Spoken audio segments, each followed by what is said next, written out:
Okay, I'm going to go ahead and start with start off tonight with some reminders. First, when I went through reviewing my lecture slides, I decided to rearrange them a little bit. So if you have downloaded the slides that are available on Blackboard, there will be a few that are out of order. There are no new slides. They're just switched up in order a little bit. So I apologize for that. And the rest of these reminders have to do with due dates. These are all reminders that I sent out in an email last week, I believe. I believe it was last Thursday that I sent it out. So first, for week 9, that's this week, we don't have a scheduled lab. If you look at your syllabus, the lab is review/makeup. So for this week, you are able to turn in one lab late and get full credit for it. That is due by end of day, either June 2nd or 3rd, whichever one is your lab period. So that's the lab period during week 10. Please do email Jakob and let him know so that he knows that to look for one and which one that you're using the full credit for.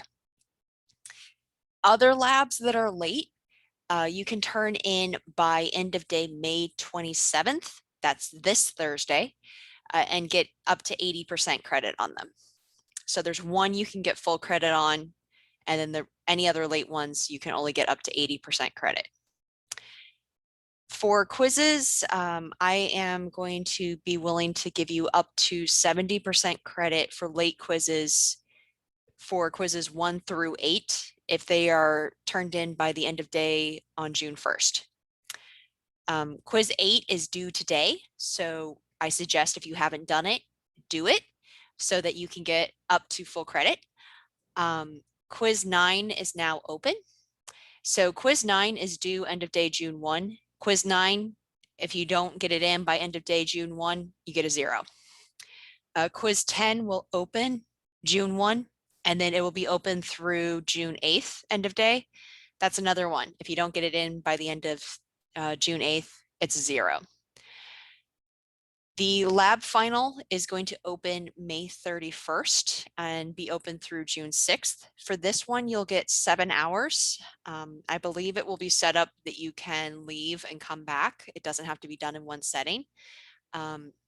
Make sure you do the lab final. It's worth 8% of your grade. So you'll get more information on that from Jakob. The lecture final is going to open June 1st after class. So next week we do have live lecture. There are also recorded lectures for next week. They're both pretty short. They're like 30 minutes. The lecture final is a 2-hour time limit. It is a single setting, so do not leave your browser. You will submit your lab or your test if you leave. And it will be open through the end of day June 9. And then participation, which is the Norton guided learning, as well as the Kaltura quizzes that are the recorded lectures. Those are both due end of day June 12th. When I first set everything up, was not thinking clearly and gave you through the end of exam week. That's on the syllabus. I'm not going to shortchange you time, so that's still the date. I personally would prefer if you got it done earlier so that I could get your grades submitted earlier. But if you don't get it done earlier, that's fine. You have through June 12th. There are some people who have not even registered with Norton yet. So if you don't do those Norton guided learnings, that's 5% of your grade you'll get a 0 on. So those are each, the Norton guided learning is 5%, the Kaltura quizzes are 5%. And the final thing I want to say as far as reminders is that in your grade book, you have a running total, and then you also have a non-running total. The running total is your grade that is only taking into account items that you have submitted something for. So, or things that have been zeroed out. So if you haven't done something, That's not being included in the running total. The non-running total, on the other hand, is using everything. So if you haven't submitted something, it's considering it a 0. So that's why it started off that everyone was failing, because people hadn't submitted a lot of things. If you are curious about what your grade looks like if you don't take the final exam, you can email me and I can zero out the final exam for you. I have removed that dummy column that I had created after the first exam that was forcing the running total to use your exam. So currently, the running total is dropping the lower of your 2 exam scores. Because remember, you can drop your lowest exam score. So if you're curious about, do you need to take the final and you want to see what your grade looks like if you have a 0 in that column, let me know and I can manually put a 0 in there for you. If you've noticed that you are missing a lab grade or if it's inaccurate, please let me know. And I'm talking about in the lecture shell, the lecture Blackboard course site. I have to manually move the lab grades over from your lab sections. So conceivably, things could get messed up in the Excel sheet. I try to check them, but double check to make sure that things match. If they don't match, let me know. And then the final thing is that sometimes there are glitches in Kaltura. There used to be a lot more. They've gotten it better. But there are times when people will take the quiz and it won't record. I have had emails from students for this happening a few times this term already. If you've taken one of your Kaltura quizzes and it's not giving you the check mark, email me, let me know, and I can change that. So this has already happened for a couple people. So final thought there, just make sure you go into the lecture section gradebook, make sure things look the way you think they should look. And if there's an issue, let me know. The earlier I know about it, the quicker I can get it fixed for you. All right, so that is all of the reminders I have. I did send most of this information out in an email, so you can always refer back to that email. And let's continue with week 9 materials, which are the hydrologic cycle. So hydrology and hydrogeology. So the hydrologic cycle refers to the flow of water moving from one reservoir to another. So water is constantly moving on our planet and also slightly above our planet. So very quickly, we see 2 terms here. We see hydrology. Is this going to, there it goes, and hydrogeology. So is there a difference between these 2 words?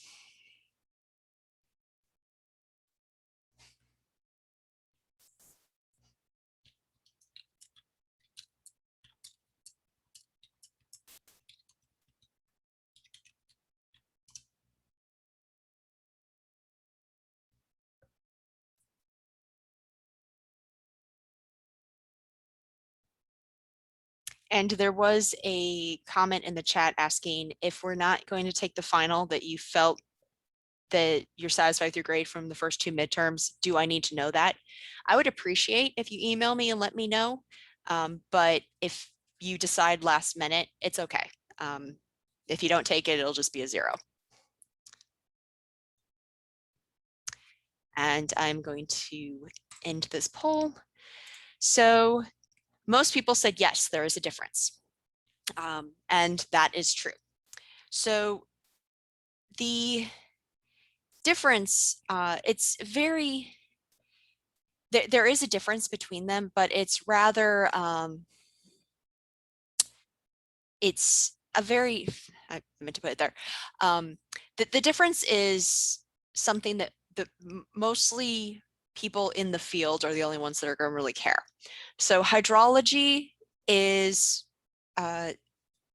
generally the study of water and the movement of water, whereas hydrogeology is more specifically the interaction between water and the subsurface geology.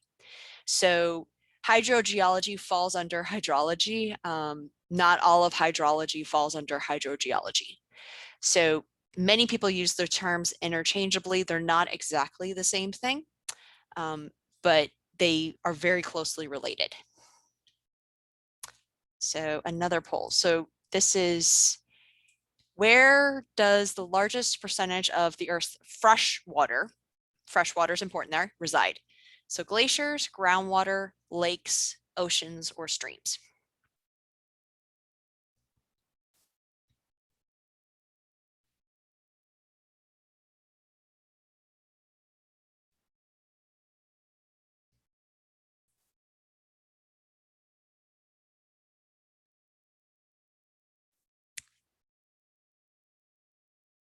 Wow, everyone has voted.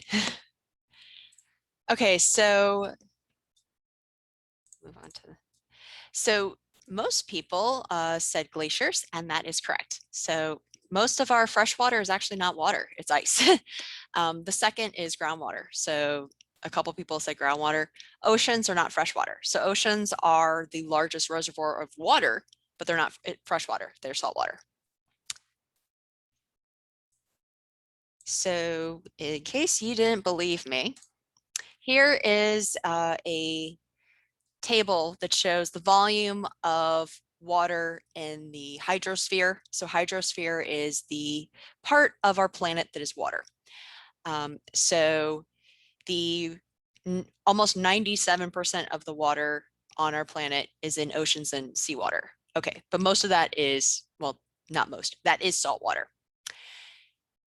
Then the next largest reservoir of water is glaciers, ice caps, and snow. So that's a little bit over 2%. And then we have groundwater, that's the next largest. So when we look at specifically groundwater, or I'm sorry, if we look at specifically at freshwater, which is this column over here, the largest is the glaciers, second largest is groundwater. So we're going to talk about groundwater today. Groundwater is very important.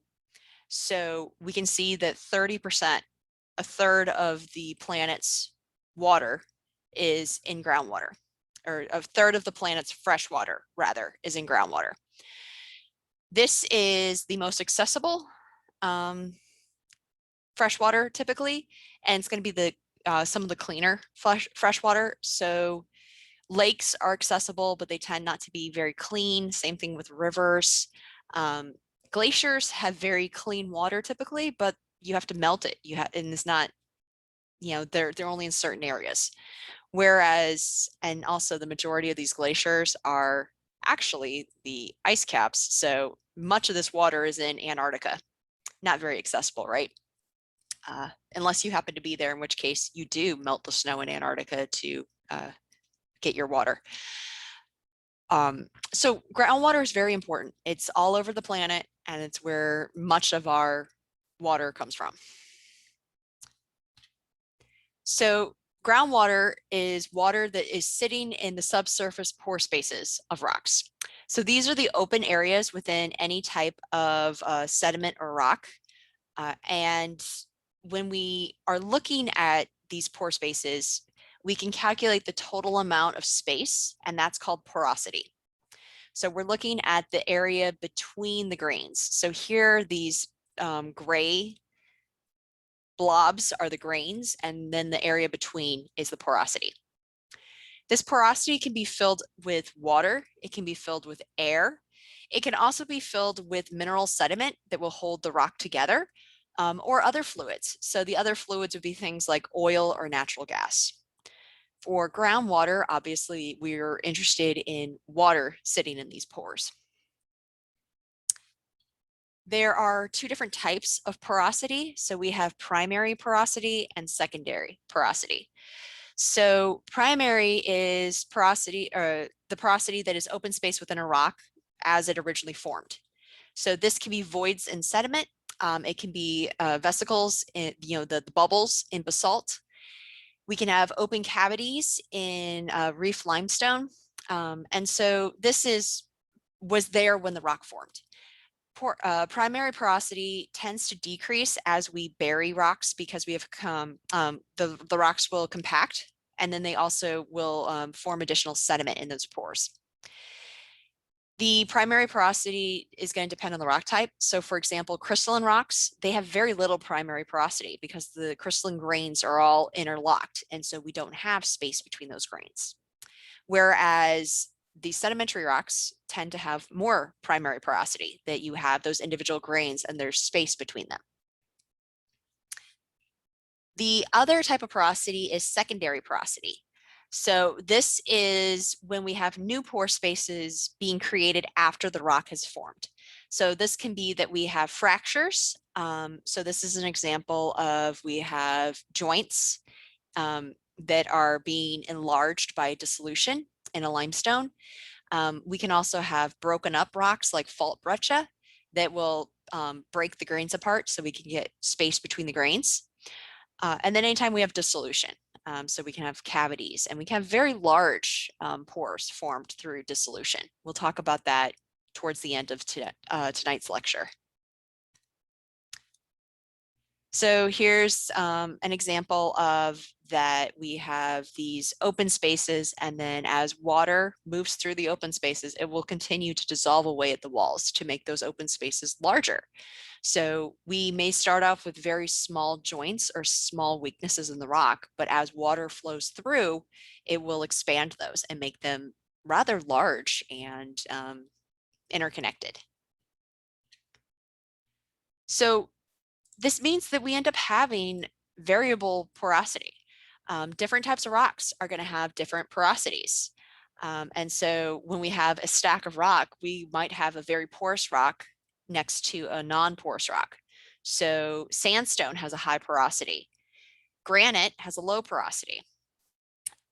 And so you can have these different areas of high porosity versus low porosity. And then even within the same rock, you can have variations in porosity. So a sandstone that hasn't been buried is going to have higher porosity than a sandstone that's been buried, that's been compacted.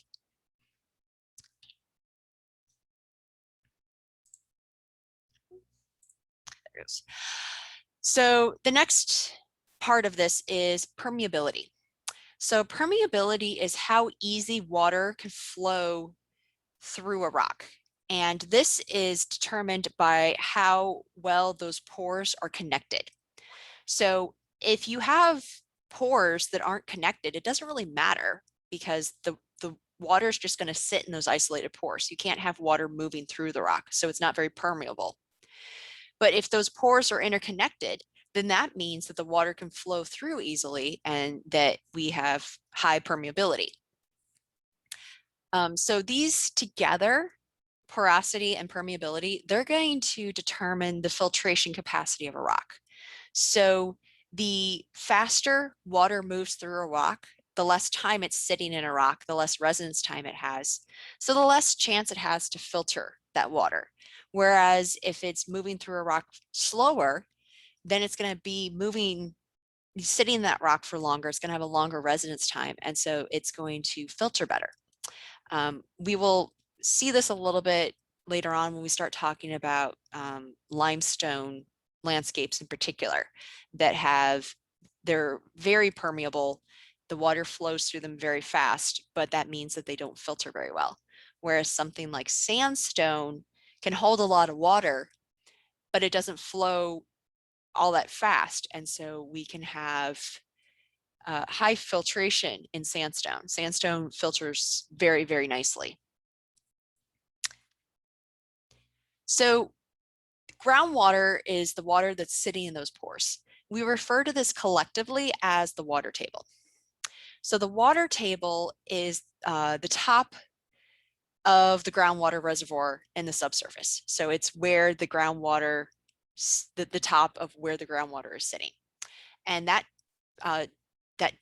level can actually move up and down. So the water table is separating the unsaturated zone from the saturated zone. And then we have right at the water table, we have a thing called the capillary fringe. So we have a little bit of movement of water up in this fringe area. And so basically this is the separation between the pore space being filled with air or the pore space being filled with water. So the water table can rise and fall. So the depth of the water table is going to vary due to climate. It's also going to vary due to the seasons. So in very humid regions, the water table is going to lie fairly close to the surface. This means that ponds and streams are going to actually be connected to the water table. So here we can see that this pond is connected to the water table. So it's always going to be filled with water. It's not going to dry out. Whereas in dry regions, we can have ponds and streams that are not connected to the water table. So there are periods of time when they're dry. And so the water table is much lower in these regions, in dry regions. And so this is where we have those non-permanent streams.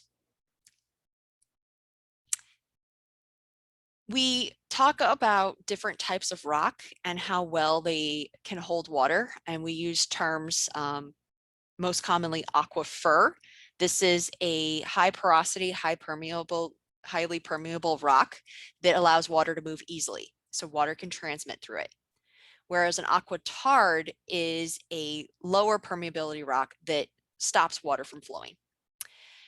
So these oftentimes will be interlayered with each other so that we can actually have a separation in our water table. So we have an aquifer, and then it can separate the rest of the water table, be separated from the rest of the water table rather, by an aquitard. So when this happens, we actually call this a perched water table, when we have this water table up top that is separated by an aquitard. So we also refer to a aquifer that has an aquitard on top of it as a confined aquifer, that it's being kept in one region. So this bottom one is confined aquifer, so it can't move up through this aquitard. We call the one on top that doesn't have a block on both sides an unconfined aquifer. So unconfined aquifers are actually easily contaminated because they don't have anything separating them from the surface. And they're also easy to access because we can drill to them fairly easily. So we can actually have several layers of this, that we can have interspersed layers. We can also have rocks that don't have water in lower subsurfaces. So we might have a layer that is filled with hydrocarbons, with oils and natural gases. So it's just a matter of what is in that pore space. Groundwater will discharge and recharge. So groundwater flows just like surface water does. It will flow with a gradient. It will flow downhill. And so it flows from the recharge areas, which will be the high regions, downward. So we have the groundwater will recharge at the higher elevations. This is where we have infiltration happening. And then it will exit this, the subsurface at discharge areas, which will be at the lower elevations. These tend to be the streams, the ponds, etc. It takes a long time to recharge the water table. We're actually going to see that, as we move through this lecture, that there are aquifers that hold water that's thousands, tens of thousands, even older, and we're currently drawing that water out. It takes a very long time to recharge these large aquifers, and water is not an unlimited resource. So we have this flow of groundwater. The closer we are to the surface, the faster it will recharge. The deeper aquifers take longer to recharge. So we can see that these surface aquifers, they're years, decades. The lower ones are going to take centuries. We have water in aquifers that are millennia old. So we're talking thousands of years old. And those older aquifers are going to be the highest filtration aquifers because that water has been sitting there for a long time. All the impurities have had a chance to get out. These aquifers that have very quick recharge times, they're not going to have a lot of filtration. There are actually certain aquifers where you can have water come in and then move out within weeks, and you have basically no filtration happening there. So this flow occurs on a variety of time and spatial scales. So sometimes groundwater is flowing hundreds of kilometers. Sometimes it's a very localized system. The amount of time it takes to flow is going to depend on the path that it's taking and the distance. So deeper flow paths, they're going to take longer. These are the ones that are getting down to these older aquifers, and the recharge takes much longer as well. So the longer the water flow, the greater the amount of filtration that we're going to have. So this is part of the reason why we try to tap those older aquifers, because they have greater filtration. All right, so next poll. What is it called when the water table intersects with the ground surface? Is it a lake, a spring, a stream, or all of the above?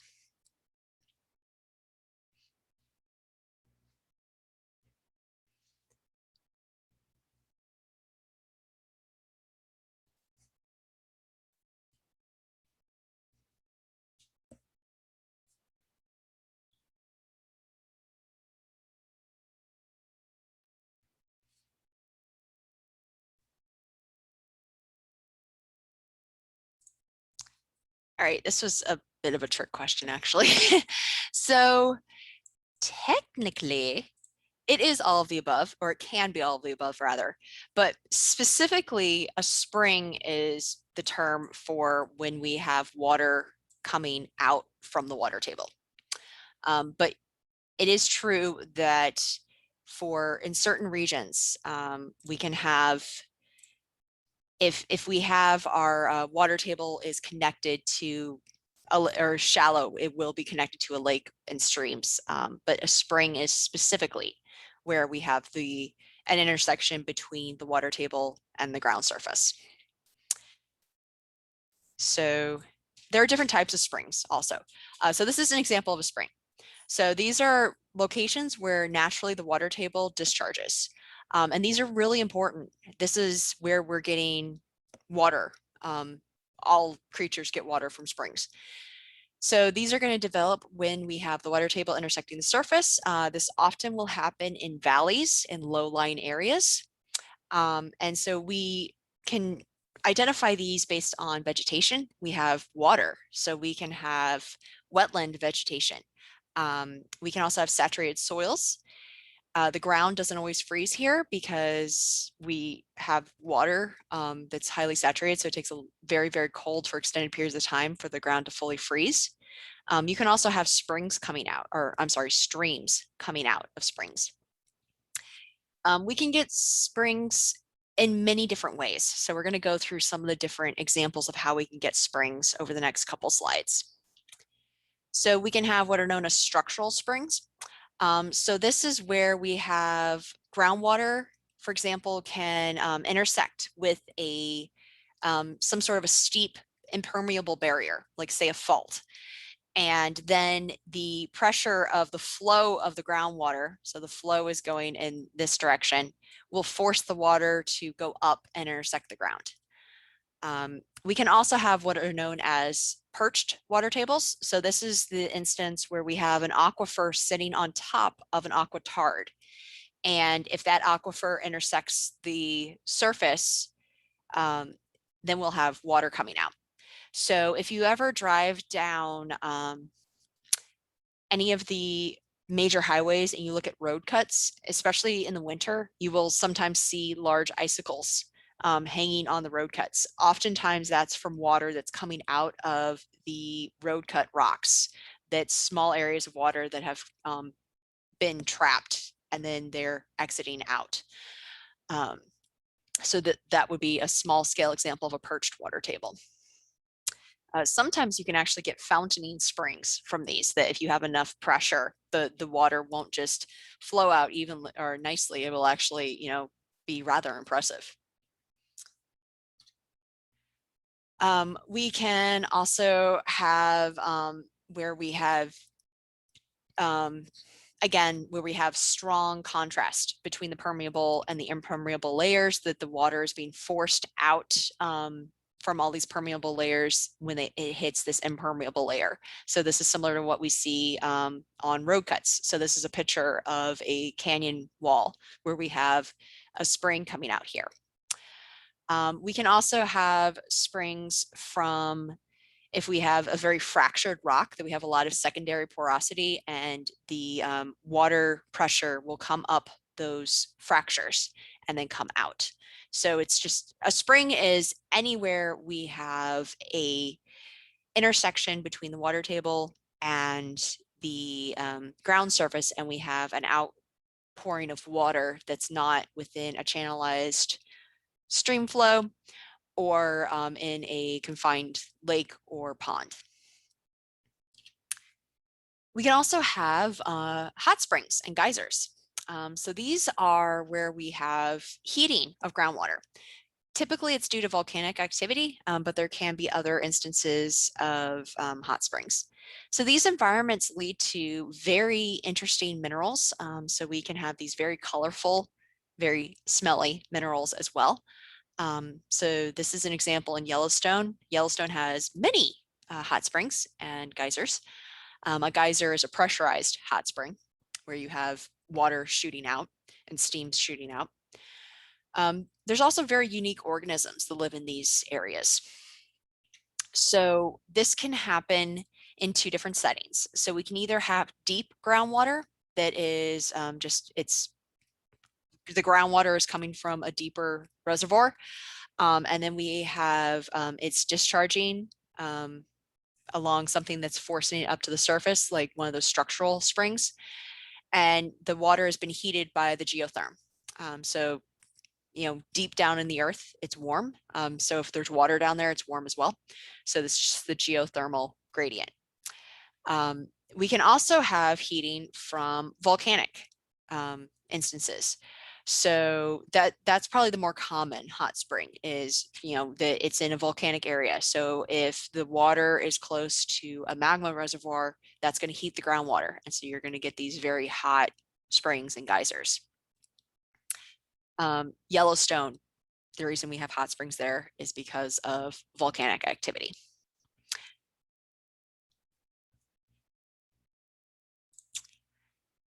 Groundwater is very important. We use groundwater a lot. And so we have to pull the groundwater out because we don't want to just rely on springs. Springs are great, but they're not everywhere. Groundwater is everywhere, but not everywhere is it intersecting the surface, so we don't have access to it everywhere. So we make our own spring. It's called a well. We drill down to the groundwater and bring it up. This is where we actually start running into problems that we can alter the water table by doing this. So we drill down into the water table, and then we use an electric pump to bring water to the surface. So when you hear the term well, most people think of this thing. That's not what a well really looks like.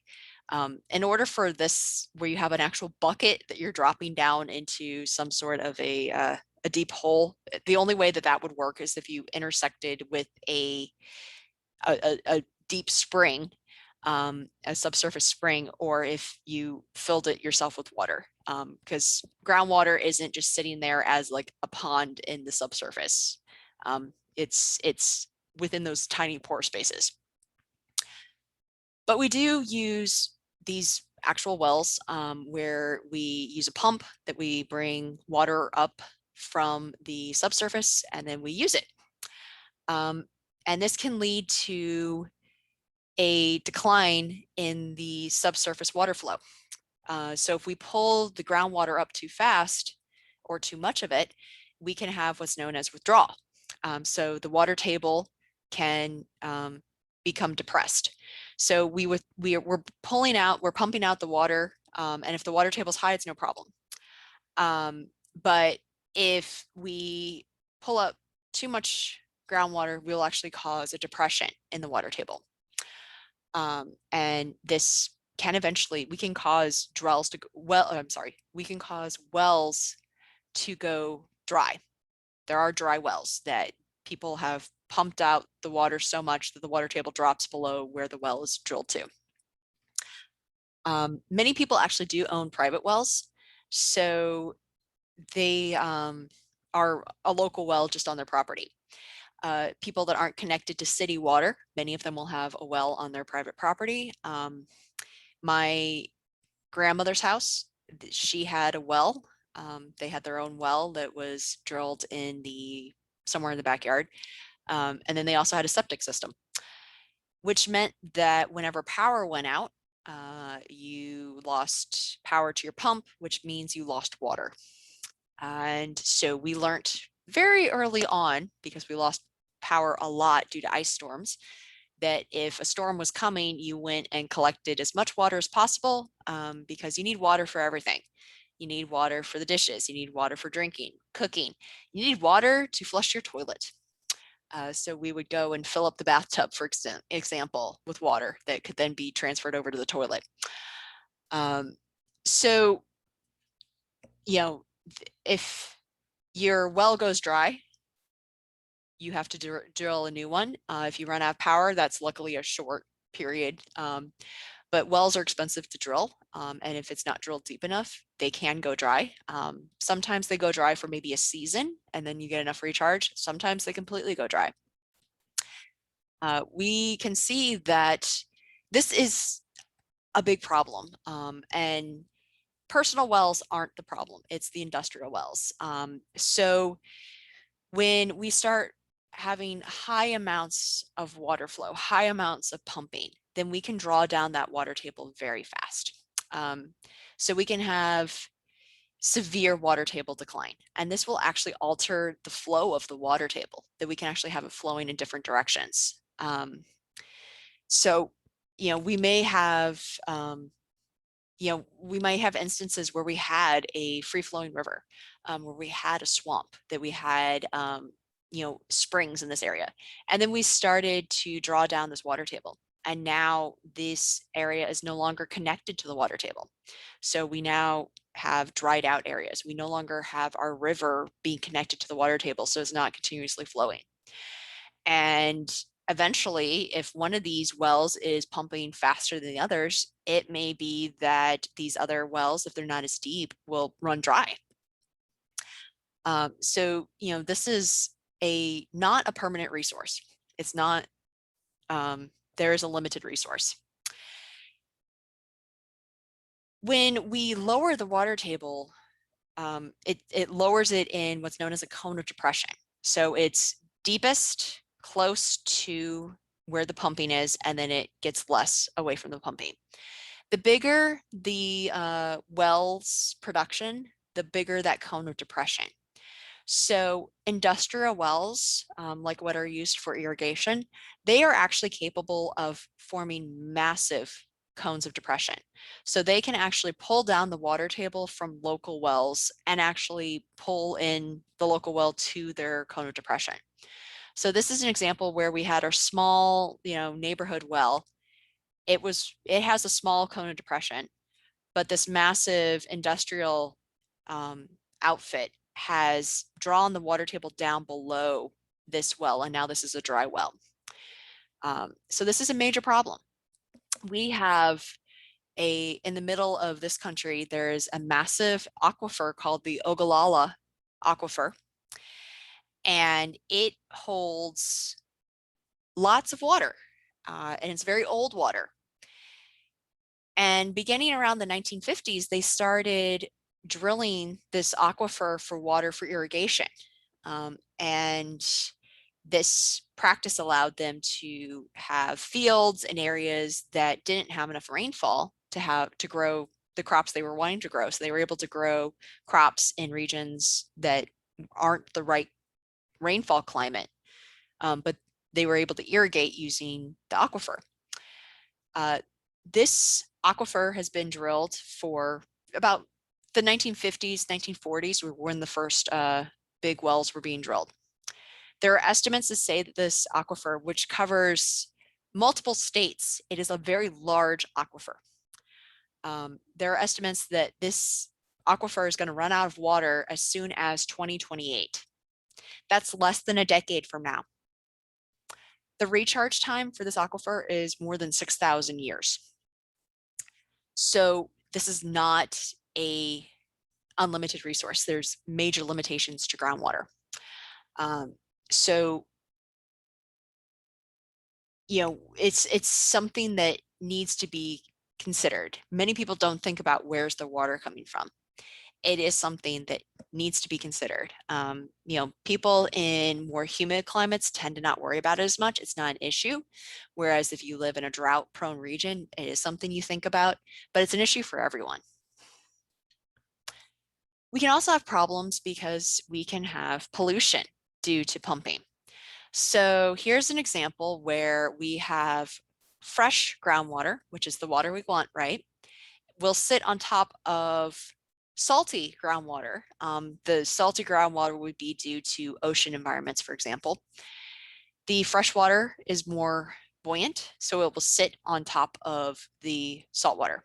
It's a density contrast. If we drill a well into this water table and we start pumping, eventually we will pump, especially if it's a deep well, we will pump all of this aquifer out, and eventually we will start pulling up the easiest water to get to. So if we overdraw the fresh water, eventually we will start pulling in the saline water. And then we get salt water coming up our well instead of fresh water, which is not what we want, obviously. So we basically will have contamination of the groundwater from the salt water. We can also have problems where if we overpump, we can change the direction of flow. So remember, groundwater will flow just like surface water. And if we are pumping heavily, we can actually pull the water up in opposite direction. So it wants to flow downhill if we have enough. So this is, you know, the downward gradient.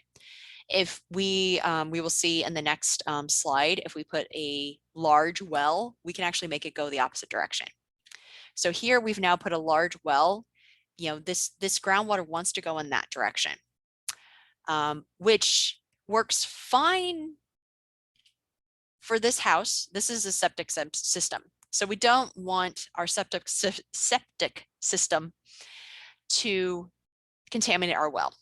And the way that the water is flowing here, this particular system is going, you know, in after the water has passed the well. So it's now going to be able to filter out. It's going to be fine. If we put in this large well that is starting to make the water now go in the opposite direction, it's now flowing up, reverse to where it wants to flow. Well, now our septic system is going to be flowing into the water that's now coming into our well. So this well hasn't run dry, but the problem is that it's pulling in the contaminants from the septic system. This can happen with other types of systems as well, where you're releasing into the water system. And if the water flow path changes, then we don't have time for filtration to happen. Another problem we have is that when we draw out the water, well, that water was sitting in the pore space. If the water is no longer in that pore space, that means that pore space will now have air in it. Air can't support as well as water does. You can compress air. You know, you can't compress water as much.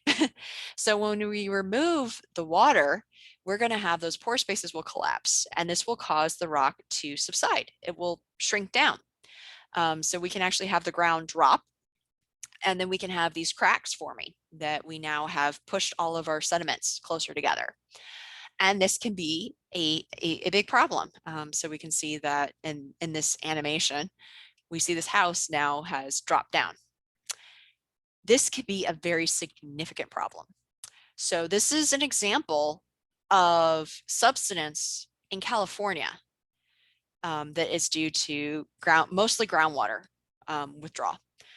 This can also happen with any type of fluid withdrawal. So drilling for hydrocarbons can do this as well.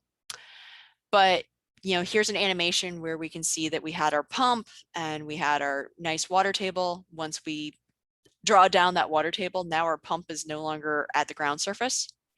Here's an actual example. So this picture is taken in 1977. So the land surface is at the bottom of the pole. This pole, which is like a telephone pole, I believe, is marking the land surface at 1955 and 1925 versus the current in 1977. And this is a person. I'm not very good with visual measurements, but if that person is, say, a little bit shy of 6 feet, that is some significant subsidence that's happening just in a few decades. I mean, even if you just look at the 20 years between 1955 and 1977, that is pretty significant. So this can be a major hazard, and you can't undo this. So once we drop the land down, once we compress those pore spaces, we can't undo it because the pore space is no longer there. So this is, this is an issue. We can also have other types of contamination. So this is similar to what we saw on the small scale with the septic system. This can happen on larger scale, and the more pumping we do, the more likely we are to pull these contaminants into our water sources. The faster we pull these contaminants into the water sources, the the less time they have had in the aquifer, so the less residence they've had, so the less filtration they'll have. So certain things will get filtered out if they're given enough time in the aquifer. If they're not given that time, they're not going to filter out. So, this happens in groundwater. This is even worse in surface water. So lakes and streams, they don't have that chance to have any sort of filtration. So if you find out that your water source is a lake or a stream, I would be personally very interested to know how much filtration is happening at my water treatment facility, because surface water, everything gets into surface water.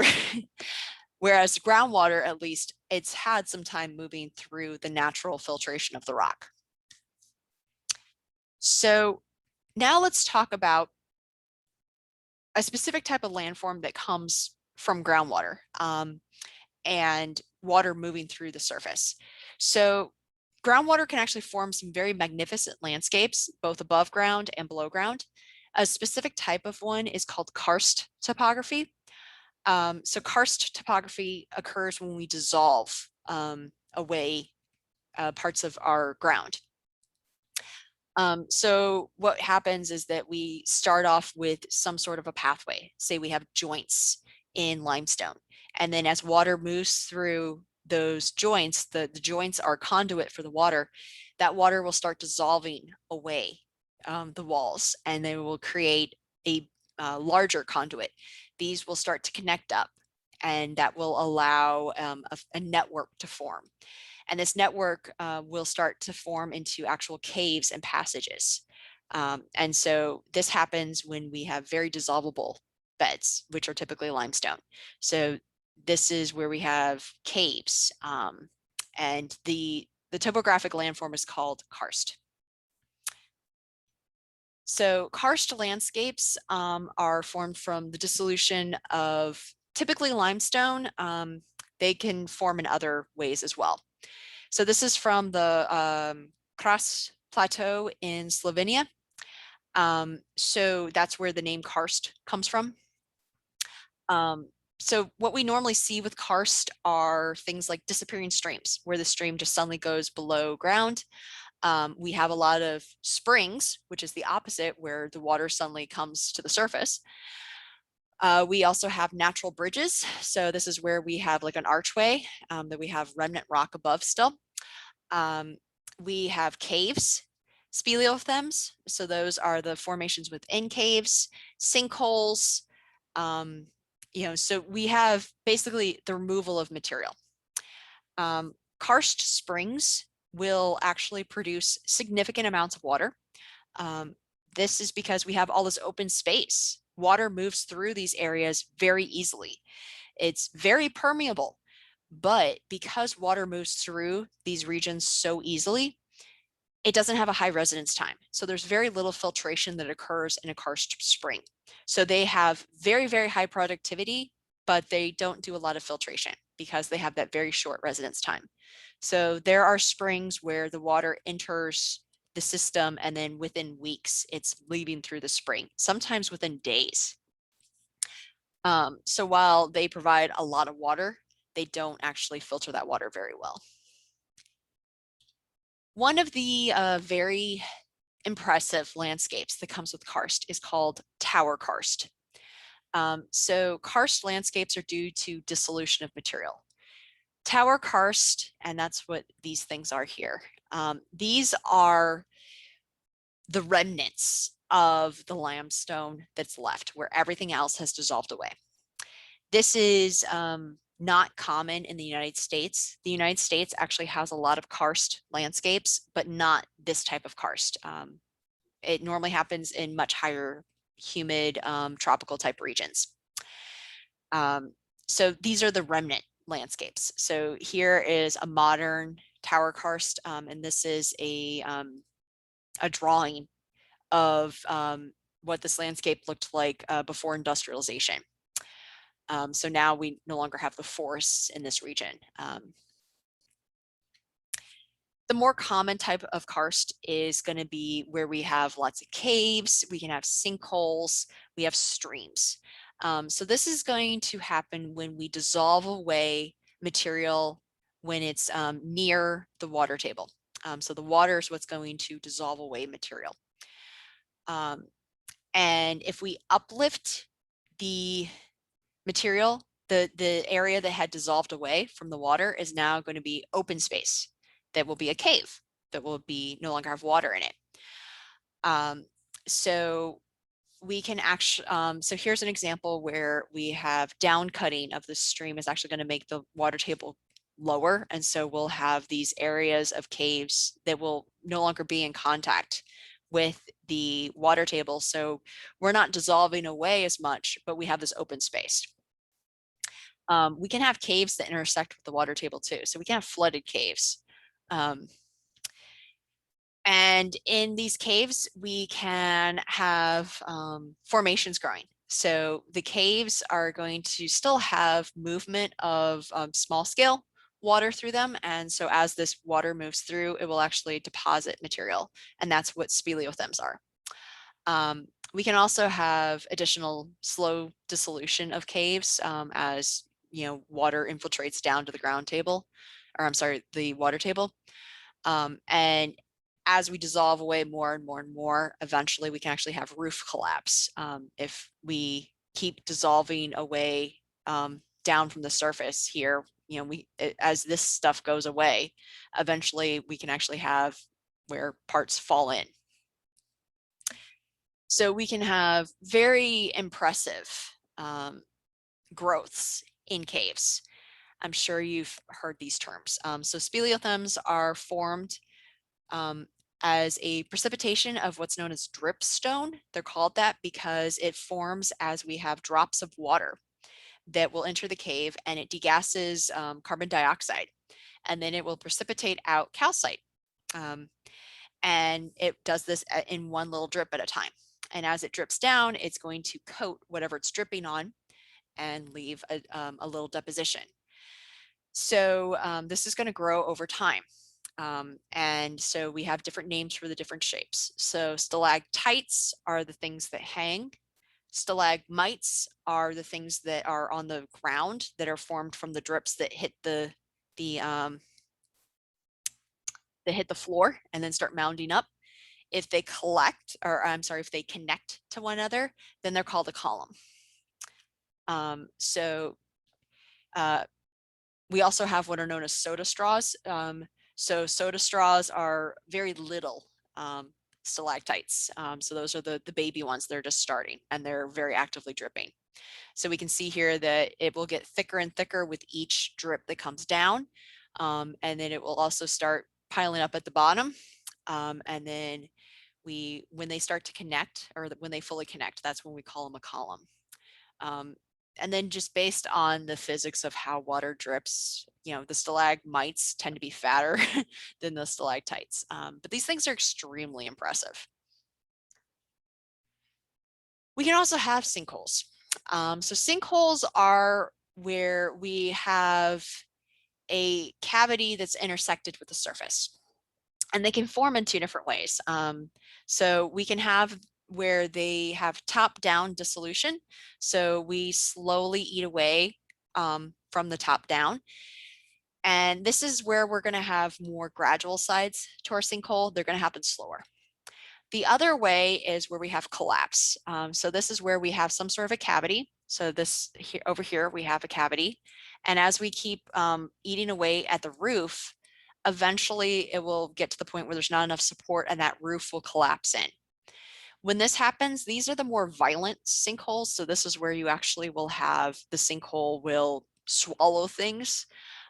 This is an example of one of these violent collapses that it's actually swallowed up buildings, they will swallow cars. These are also, we tend to have more straight sides to these sinkholes.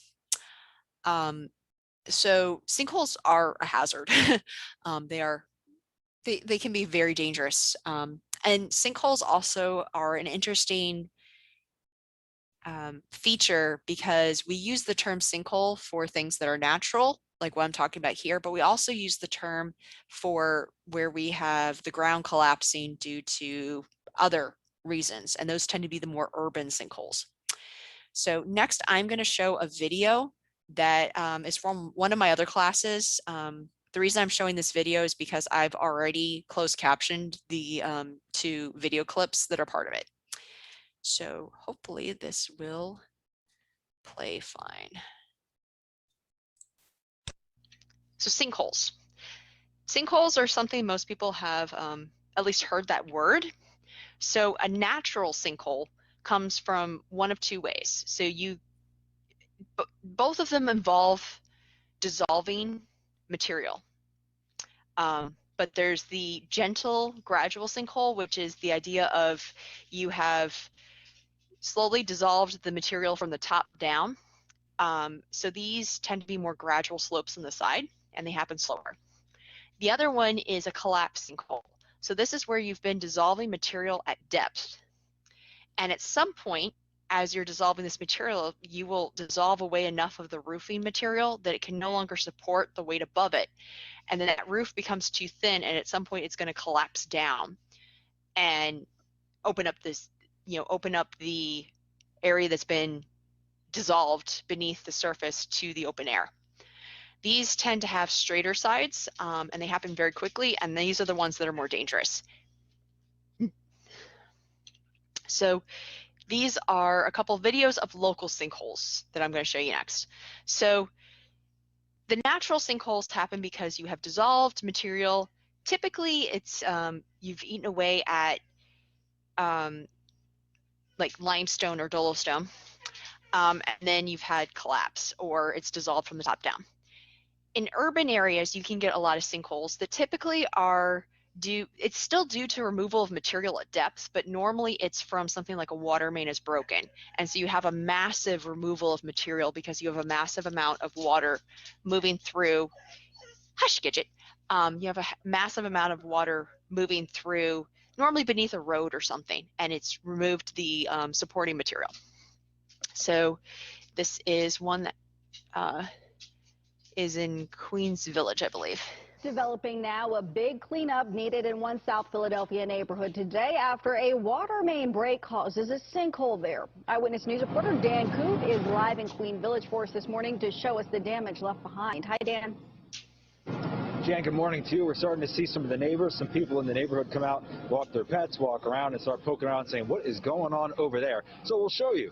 This is a big water main break where, as you can see, the street has caved in on itself. Philadelphia Water telling us about 200 residents were without service, at least in part overnight. We'll show you some video about what it was like when crews were actually here as they were quickly trying to shore up a ruptured line, doing so in the rain that has been a constant in this area for hours. Philly Water also telling us about a 12-inch main is what gave way before the street did. Our crews responded to get the main shut down and obviously cordon off the area around the cave-in and the street. At a certain point, we had approximately 200 customers without water service.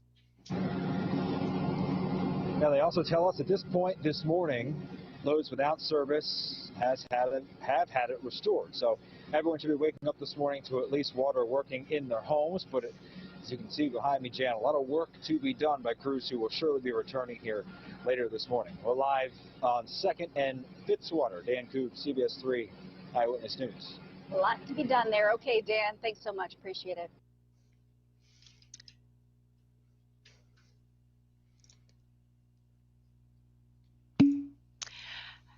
So this is, I believe that same sinkhole, just different videos of it.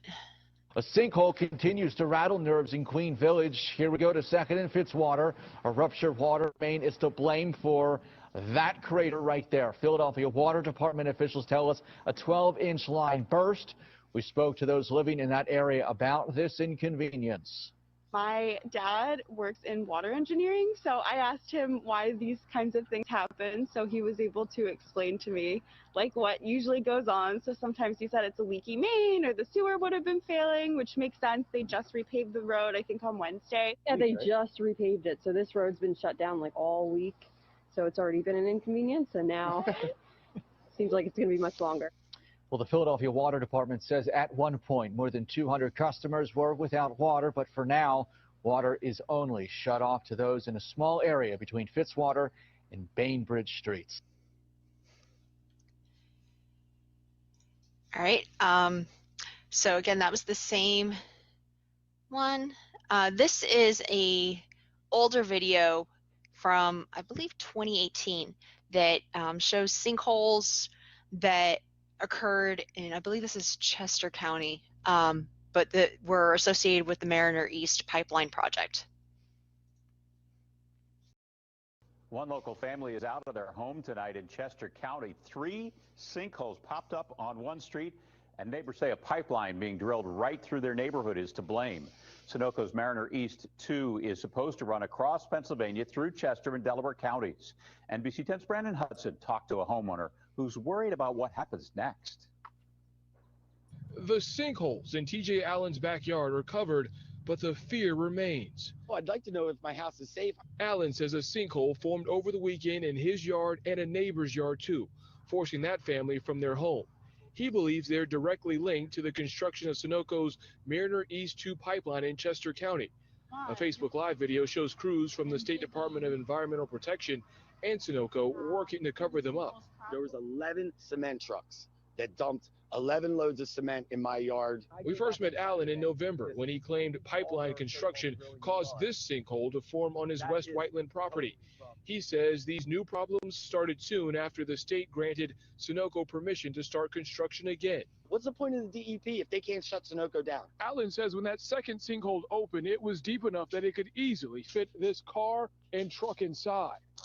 He also said the work is causing problems in his driveway. These cracks are now wide enough to fit a pin inside. Have you started looking anywhere else to where you want to live, or? No comment. This is atrocious situation for the constituents of my district. This is potentially a dangerous situation. We talked to Pennsylvania State Senator Andy Dinniman today. He wants the state to halt drilling again. This pipeline goes adjacent to schools. It goes adjacent to retirement communities and nursing homes. We made numerous phone calls and emails to Sunoco, but they did not respond by our deadline. In West Whiteland, Brandon Hudson, NBC 10 News.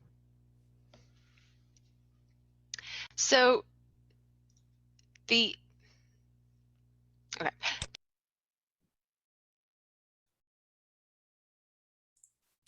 Okay. I wanted to use that video because I had already closed captioned the news videos, so I didn't want to have to read closed caption. So that's why I was showing you the videos, and I just went ahead and grabbed the part talking about sinkholes to include that. So does anyone else find it confusing that sinkhole can mean a natural cave-like formation, but that it's also used for a huge hole in the street that is normally due to a water main busting beneath it.